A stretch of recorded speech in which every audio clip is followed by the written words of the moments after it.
Greetings of the day everyone. आज जो बात करने वाला टॉपिक उसका नाम है एच बेस। एच बेस एक नया टाइप का सोल्यूशन है in the community of Hadoop. वो भी एक one type of data model है। क्या है हडूप? अगर पॉपुलैरिटी गेन करता है तो वो क्या करता है? बेसिकली डेटा स्टोर करता है, मैनेज करता है, प्रोसेस करता है। ओके, और high volume of multi structured data. पर हडूप के साथ एक प्रॉब्लम है। वो क्या है? कैसा सॉल्यूशन है हडूप? जब हम हडूप सीख रहे थे मैंने लिखा था वन राइट और many read. Okay, write once read many इस टाइप का सॉल्यूशन। इसका मतलब क्या होता है कि हडूप में हम एक बार लिखते हैं और ज्यादा बार रीड करते हैं। फाइन, बट हडूप क्या हैंडल नहीं कर सकता? High velocity of random rights and read, and also cannot change a file without completely rewriting it. अगर हमें उसे कोई फाइल चेंज हडूप में करनी है डेटाबेस में, तो उस पूरी फाइल को रीराइट करना पड़ता है। हम चेंजेस करते हैं वो लोकल में करते हैं, हडूप में नहीं करते हैं डायरेक्टली। ओके, तो एच बेस क्या है? एक NoSQL column oriented database है। अभी हमने नो सीक्वल डेटाबेसेस पढ़े थे थर्ड चैप्टर में, तभी हमने देखा था कि कॉलम ओरिएंटेड डेटाबेस क्या होते हैं। ठीक है, स्पार्स मैट्रिक्सेस होती हैं जो कॉलम पे डिपेंडेंट होते हैं, build on the top of the Hadoop. तो हमारे पास ऑलरेडी एक सॉल्यूशन था हाइव क्यूएल, जो प्रॉपरली स्ट्रक्चर्ड था। पर प्रॉब्लम क्या था? वो कॉलम ओरिएंटेड नहीं था। Hive QL is not column oriented. ठीक है, तो वो कैसा डेटाबेस था? प्रॉपरली स्ट्रक्चर्ड डेटाबेस था, जहां पे प्रॉपर रीड एंड राइट चाहिए। अगर हमारा ये टेबल है जिसमें काफी सारी रोज और कॉलम्स हैं, तो पूरी रोज भरी हुई होनी चाहिए। उसमें से मोस्टली एक आध या दो रो नल होगी तो चलेंगी। पर अगर मैं एक ऐसा डेटाबेस बनाऊं जिसमें आपके डेटा पूरे डेटाबेस में लेट से एक या दो ही या तीन ही रोज भरी हुई हैं, और उसमें से मुझे फास्ट डेटा एक्सेस चाहिए और मुझे बार बार उसमें राइट भी करना पड़ रहा है, तो मैं क्या करूंगा? एक ऐसा डेटाबेस बनाऊंगा जो ये चीज अडेप्ट कर सके। तो उस डेटाबेस को क्या कहते हैं? कॉलम ओरिएंटेड डेटाबेस कहते हैं, जिसका नाम है एच बेस। फाइन, तो एच बेस उस फंक्शनलिटी के हिसाब से बनाया गया था जैसे हमने बात की थी। पहले हमने हाई क्यूएल और पिक के बारे में देखा, वो भी अलग अलग फंक्शनलिटी के हिसाब से बनाए गए थे, अलग अलग डेटा टाइप हैंडल करते थे। Okay, so with exponentially growing data, relational databases can not handle the variety of the data to render better performance. Fine, तो एचबीएस क्या प्रोवाइड करता है? एक तो स्केलेबिलिटी प्रोवाइड करता है और partitioning for efficient storage and retrieval. ये दोनों चीजें प्रोवाइड करता है। कैसे करता है देखते हैं, उसके डेटा मॉडल के थ्रू। तो एचबीएस का डेटा मॉडल कहता क्या है? सेमी स्ट्रक्चर डेटा स्टोर करता है। डिफरेंट टाइप्स ऑफ डेटा हो सकते हैं, कॉलम साइज उनकी वेरी कर सकती है, फील्ड साइज भी वेरी कर सकती है। हमने कॉलम ओरिएंटेड डेटाबेसेस में देखा था कि कैसे कॉलम साइज वेरी करती है, और स्पार्स मैट्राइसिस को अच्छे से हैंडल करता है। तो एच बेस का लेआउट क्या होते हैं? डेटा पार्टीशनिंग भी एक्सेस करते हैं, और डिस्ट्रीब्यूशन अक्रॉस द क्लस्टर कैसे करते हैं वो उसके डेटा मॉडल में देख लेते हैं। ठीक है, तो कौन सी चीजें एच बेस के आर्किटेक्चर में होंगी? एक तो एच बेस के टेबल्स क्या होंगे? Logical collection of rows and stored in the individual partition known as regions. तो जो उनके रीजियंस होंगे वो उनके एच बेस के टेबल होंगे। अलग अलग टेबल्स का कलेक्शन एक रीजियन बनाएगा। एच बेस का रो मतलब क्या होगा? Instance of the data in that particular table. Fine, ये सब चीजें याद रखेंगे। We are gonna see it in just now. हम जब आर्किटेक्चर देख रहे हैं तब row key every entry in the HBase table is defined and index by row key. उसके पास एक रो की है और एक कॉलम की है। जब भी हम कॉलम फैमिली डेटाबेस बात करते हैं तो हम किसे याद करते हैं? गूगल शीट्स को याद करते हैं। तो गूगल शीट्स में होता क्या है? There is a row number for every row, let's say this is row 1, और there is a column ID for every column. Just let's say यहाँ पे कुछ है नहीं, this 1, this is A, this is B, this is C and this is D. तो अगर मुझे ये एक्सेस करना है तो इसका आईडी क्या है? 2b। तो I am accessing the column या सेल नंबर 2b। इस तरीके से हम जान सकते हैं। तो हर एक रो की एक की होती है, कॉलम्स के लिए भी सिमिलरली कॉलम की होती है। फॉर एवरी रो की unlimited number of attributes can be stored.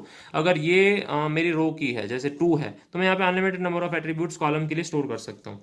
Column family का मतलब क्या है? पूरा जो डेटा और आई मीन कॉलम्स और रो को ग्रुप कर देते हैं टुगेदर, तो कॉलम फैमिली एक डेटाबेस बन जाता है जो एक एच फाइल के नाम से स्टोर किया जाता है। ठीक है, एच बेस का आर्किटेक्चर देख लेते हैं क्विकली। एच बेस का आर्किटेक्चर कैसा होता है? जैसे कि आप देख पा रहे हैं इस तरीके से।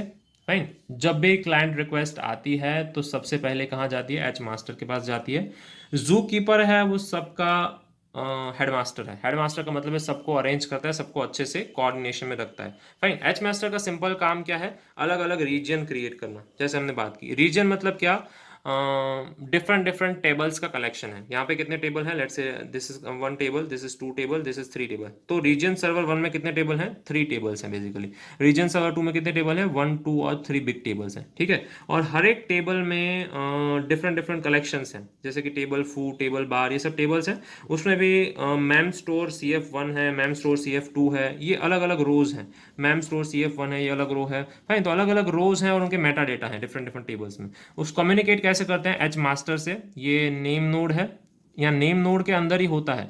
और ये रीजन सर्वर्स किस में होते हैं? हमारे डेटा नोड में होता है। फाइन, तो मास्टर स्लेव आर्किटेक्चर है। जब भी क्लाइंट से रिक्वेस्ट आती है, client rarely need H master, क्योंकि जनरली वो रीड करता है या रीड राइट डेटा करता है डायरेक्टली। वो किससे कम्युनिकेट करता है? अपने रीजन सर्वर से, after connecting with H master. पहली बार जब उसको कम्युनिकेट करना होता है तो एच मास्टर में डेटा पड़ा होता है, फाइन, कि कौन सा रीजन सर्वर अवेलेबल है, कौन सा रीजन सर्वर अवेलेबल नहीं है। तो रेयरली वो एच मास्टर को कोऑर्डिनेट करता है, बाकी वो लुकअप जू कीपर में करता है। जू कीपर से कहता है कि मुझे ये डेटा चाहिए, जू कीपर उसको बता देता है कहाँ से वो डेटा एक्सेस कर सकता है। सिमिलरली जू कीपर सबके साथ कनेक्टेड है, एच मास्टर के साथ कनेक्टेड है, मतलब एच मास्टर बाकी सारे रीजन सर्वर के साथ कनेक्टेड है। वो सारा रिपोर्टिंग किसे किया जाता है? जू कीपर को। जू कीपर का काम है इन सबको कोऑर्डिनेट करना। जैसे कि कोई एक रीजन सर्वर है, उसको बंद कर दिया जा रहा है, तो कोई एक दूसरा रीजन सर्वर सेटअप किया जाएगा और पूरे रीजन सर्वर 1 का डेटा उस रीजन सर्वर में क्या कर दिया जाएगा? ट्रांसफर कर दिया जाएगा।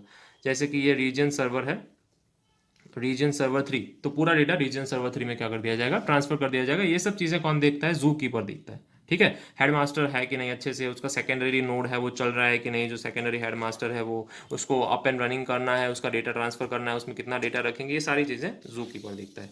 फाइन, तो जैसे कि हमने बात की, 3 इंपॉर्टेंट कंपोनेंट्स है। First is H master, region server और जू कीपर। एच मास्टर क्या है? लाइट वेट प्रोसेस है, assigns regions to the region servers. आपके हर एक टेबल जो आ रहा है तो कौन से रीजन सर्वर में जाएगा वो एच मास्टर असाइन करता है। और हडूप क्लस्टर यूज किसके लिए करता है? लोड बैलेंसिंग के लिए यूज करता है। रिस्पॉन्सिबिलिटीज क्या है? Managing and monitoring the Hadoop cluster, administration perform करना, कोई फेल ओवर हो रहा है तो उसको अच्छे से कंट्रोल करना, नॉर्मल जो डेटाबेस ऑपरेशन है वो हैंडल करना। फाइन, जब भी क्लाइंट अपना स्कीमा चेंज करना चाहता है या कुछ भी चीज़ें रीराइट करना चाहते हैं तो उसके लिए उसके मेटा डेटा ऑपरेशन को हेल्प करना। ओके, उसके लिए कौन रिस्पॉन्सिबल है? एच मास्टर रिस्पॉन्सिबल है। फाइन, दूसरी चीज़ रीजन सर्वर, तो जैसे हमने बात की है क्या है? वर्कर नोड्स हैं, डेटा नोड और नेम नोड आते हैं। तो नेम नोड हमारा क्या होता है? मास्टर होते हैं, और रीजन सर्वर क्या होते हैं? डेटा नोड है। तो कि जो वर्कर नोड की तरह काम करते हैं, कौन सी ऑपरेशन परफॉर्म करते हैं? रीड राइट अपडेट और डिलीट जैसे नॉर्मल ऑपरेशन है वो रीजन सर्वर परफॉर्म करते हैं। यहाँ तक किसके थ्रू आते हैं? एच मास्टर के थ्रू आते हैं। फाइन, तो रीजन सर्वर्स है वो कहाँ रन करते हैं? H D F S data node पे रन करते हैं। और जैसे एच मास्टर की बात हुई थी, तो एच मास्टर हमारा मास्टर है तो किस पे रन होगा? नेम नोड पे रन होगा। फाइन, और रीजन सर्वर किस पे रन होते हैं? डेटा नोड पे रन होते हैं। तो उसमें किस टाइप के कंपोनेंट्स होते हैं? एक तो ब्लॉक कैशे होता है, ये मेनली रीड कैशे है। इसका मतलब है मोस्ट फ्रीक्वेंटली जो रीड डेटा होता है वो डेटा नोड में ब्लॉक कैशे में स्टोर होता है। एक मैम स्टोर होता है, जो आपको बार बार चीज़ें राइट करनी है, तो बार बार राइट करने के लिए जो आपका राइट कैशे होता है, जितनी चीज़ें, कितनी चीज़ें राइट कर दी गई है, कितनी चीज़ें नहीं राइट कर दी गई हैं, the things that are not written yet to the disk are stored in mem store. Okay, every column family in a region has a mem store. ये mem store हेल्प करता है उनको, मेन उनके जो अचानक राइट्स आते हैं, rarely जो राइट्स हम परफॉर्म करते हैं और अच्छे से परफॉर्म करते हैं, उसके वो मैम, उसका रीजन है MemStore. Write ahead log क्या होता है? File that stores new data that is not persisted to the permanent storage. जो भी अभी डेटा रिटर्न नहीं है, मैम स्टोर में जो डेटा स्टोर है that is not yet return, तो वो डेटा कहाँ स्टोर होता है? WAL में, राइट अहेड लॉग में। वहां से डेटा लिया जाता है, मैम स्टोर में स्टोर करने के बाद डेटा यहाँ से हटा दिया जाता है। एच फाइल क्या है? Actual storage file that stores the row as a sorted key values on a disk. यानी जो हमारी कॉलम फैमिली डेटाबेस है, वो कॉलम फैमिली डेटाबेस वाला जो डेटाबेस है उसको हम एच फाइल कहते हैं, यानी कि हमारी एच बेस फाइल है। फाइन, और फिर आता है एच लॉग। जो भी एडिट्स हम करते हैं, परफॉर्म करते हैं, जो भी सॉर्टिंग परफॉर्म करते हैं डेटा, वो सारा डेटा स्टोर होता है कहाँ पे?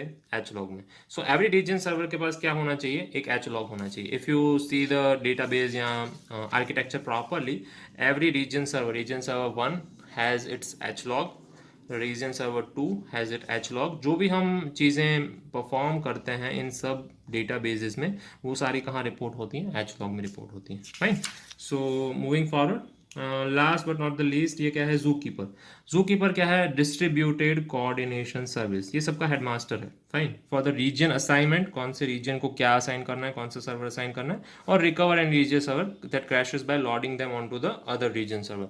एक रीजन सर्वर को दूसरे रीजन सर्वर पे ट्रांसफर करना है, दूसरी जगह पे लोड करना है, तो जू कीपर काम करता है। एक सेंट्रलाइज क्या है? मॉनिटरिंग सर्वर है, जो चीज़ों को मॉनिटर करता है, अच्छे से रिसोर्सेज को अलाउ करता है, डिस्ट्रीब्यूट करता है। कॉन्फ़िगरेशन इन्फॉर्मेशन भी इसके पास होती है। डिस्ट्रीब्यूटेड सिंक्रोनाइजेशन अलाउ करता है कि कौन सा सर्वर कभी चालू रहेगा, कौन से सर्वर में कब डेटा स्टोर कर सकते हैं, लोड कर सकते हैं। जो अगर क्लाइंट आए हैं, कभी रीजन सर्वर 1 चालू होगा, कभी रीजन सर्वर 2 चालू होगा, तो क्लाइंट्स को वो चीज़ें पता होगी। किसके थ्रू पता होगी?